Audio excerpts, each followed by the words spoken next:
जब हम प्रार्थना करते हैं तो परमेश्वर हमारी प्रार्थनाओं के उत्तर देता है, हमें टेस्टिमनीज देता है परमेश्वर।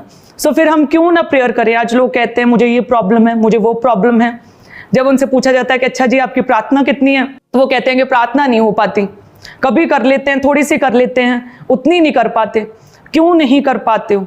जब आपको पता है कि आपकी सब समस्याओं का हल प्रेयर में है, प्रभु यीशु मसीह खुद परमेश्वर है, और फिर भी कहते हैं कि वो प्रार्थना करते रहे, दिन को, भोर को, अर्ली मॉर्निंग उठकर प्रेयर करते थे। बपतिस्मा लिया तो कहते हैं कि 40 दिन रात उपवास प्रार्थना में वो जंगल में चले गए, प्रेयर में रहे। कलीसिया से कई बार दूर हटकर प्रभु यीशु मसीह प्रार्थना में चले जाते थे। प्रभु अपने चेलों को उठाते थे, प्रेयर करो ताकि तुम परीक्षा में ना पड़ो।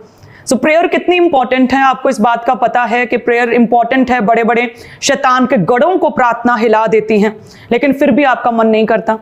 मन क्यों नहीं करता? क्योंकि आपको शैतान चाहता है कि आपकी लाइफ में टेस्टिमनी ना बने। वो आपका ध्यान अन्य चीजों की ओर, अनइम्पॉर्टेंट, जो जरूरी भी नहीं है, जो नेसेसरी नहीं है, उन चीजों की ओर आपका ध्यान वो लगाता है कि अच्छा ये करो, घर में ये है, बच्चा ये कर रहा है, फीसें याद आ रही, रिलेटिव याद आ रहे हैं, फ्रेंड याद आ रहे हैं, अब हमें घूमने जाना है। कई तरह की टेंशन आपको याद आती प्रार्थना के समय, क्योंकि शैतान को पता है कि यदि आप प्रार्थना करेंगे आपके जीवन से हर तरह का केस हल होगा, और शैतान नहीं चाहता कि आप अपनी लाइफ में विक्ट्री को और टेस्टिमनी को देखें। इसलिए वो आपको कई तरह के चक्करों में, कई तरह के भरमामे में डाल के रखता है कि आप प्रार्थना ना कर ले।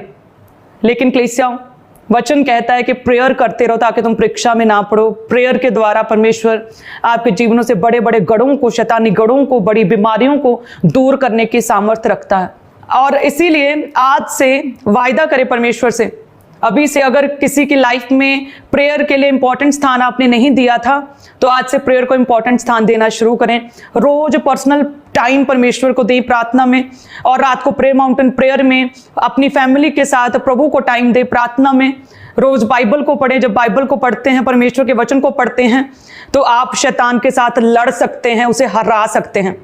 ये कैसा विश्वासी है जिसे परमेश्वर के अपने संविधान की नॉलेज नहीं है? वैसे आप लड़ना चाहते हैं और आपको पता ही नहीं है कि किन सिद्धांतों का और किन चीजों का हवाला देना है।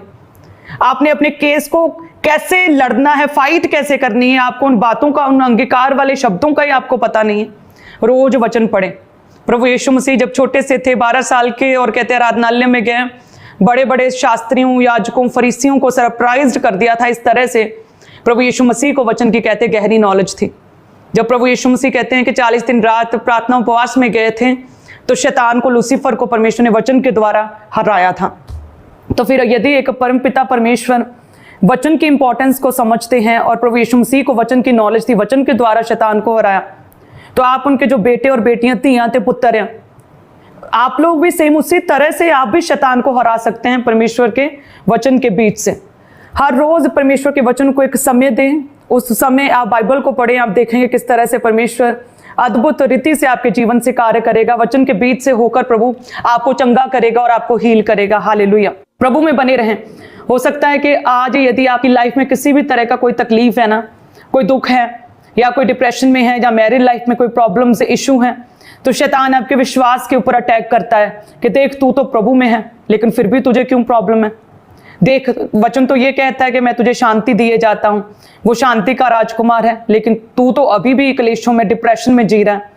देख, प्रभु कहता है कि मैंने तुम्हें सांपों बिच्छुओं को रौंदने का अधिकार दिया, शत्रु की सारी सामर्थ्य पर अधिकार दिया, लेकिन देख तेरी वाइफ तो अभी भी खेलती, तेरे घर का ये सदस्य अभी फ्री नहीं हुआ। आपके विश्वास के ऊपर शैतान अटैक करना चाहता है।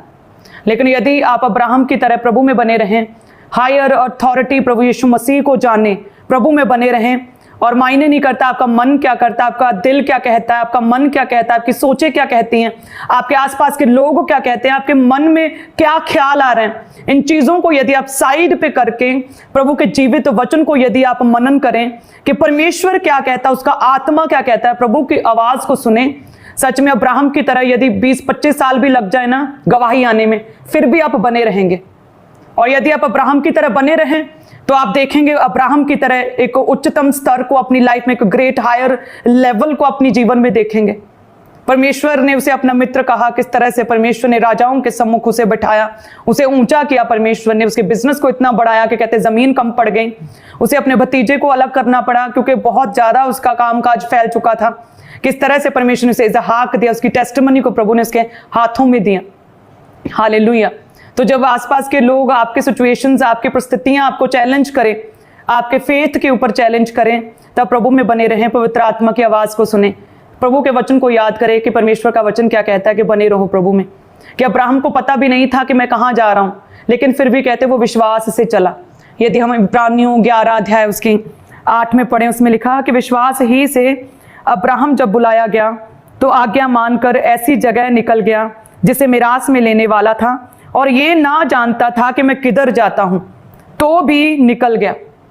अब्राहम कहते जानता नहीं था कि मैं कहाँ जा रहा हूँ, लेकिन कहते फिर भी निकल गया। विश्वास का उच्चतम स्तर होता है ये। कहते अब्राहम जानता ना था कि किधर जाता हूँ, लेकिन फिर भी क्या हुआ, निकल गया। ऐसा विश्वास आपका होना चाहिए। आज आपके पास परमेश्वर का वचन है, आपके पास आपके मेंटर की आवाज़ है, जो परमेश्वर अपने वचन को सुनाने के लिए, आपकी कन्फ्यूजन्स को क्लियर करने के लिए खुदा ने भेजी हैं। आज आपके पास एक जीवित चर्च है, आपके पास परमेश्वर का पवित्र आत्मा है जो आपकी सहायता करता है। अब्राहम ने तो सिर्फ परमेश्वर की आवाज़ सुनी थी, और कहते हैं कि वो जानता नहीं था कि किधर जाता है, लेकिन फिर भी वो विश्वास से निकल गया। उसका विश्वास ही उसके लिए धार्मिकता गिना गया। सो आज कलीसिया किसी भी तरह की कोई भी परेशानी, प्रॉब्लम में क्यों नहीं है, प्रभु में बने रहें, अपने विश्वास को स्ट्रॉन्ग करें, अपने माथों को कड़ा करें। हालेलुया। परमेश्वर की अमेजिंग ग्रेस, बड़ी टेस्टिमनीज को आप अपनी लाइफ में पूरा होता हुआ देखेंगे, और परमेश्वर ऊंचा करेगा। जैसे प्रभु के दास मैन ऑफ गॉड किस तरह से कहते हैं कि उनकी लाइफ की ये टेस्टिमनी रही है कि कई तरह की प्रॉब्लम्स और समस्याओं में भी उन्होंने क्या अंगीकार किया कि मैं परमेश्वर में खड़ा रहूँगा, मैं अड़ा रहूँगा, मैं नहीं गिरूँगा, मैं प्रभु में बना रहूँगा। अड़े और खड़े रहने के कारण किस तरह से परमेश्वर ने अपने दास को बढ़ाया। आज ANM अंकुर रूला मिनिस्ट्री किसी से छुपी नहीं है। किस तरह से इंडिया की बिगेस्ट चर्च के रूप में परमेश्वर ने खड़ा किया, अपने दास की दीनता को की ओर दृष्टि करके प्रभु ने ब्लेस किया और बढ़ाया है। आज इतनी ब्रांचेस पूरे इंडिया में, वर्ल्ड में खोली जा रही है। आप सब कलीसियां इसका हिस्सा, आप गवाह हैं। सच में ये एक धन्य बात, एक अमेजिंग बात है। हालेलुया कि आप इस ग्लोरी को अपनी आंखों से देखने पा रहे हैं। आप सभी जन ब्लेस्ड हैं। प्रभु में बने रहें और प्रार्थना को एक इम्पॉर्टेंट स्थान दें अपने जीवन में।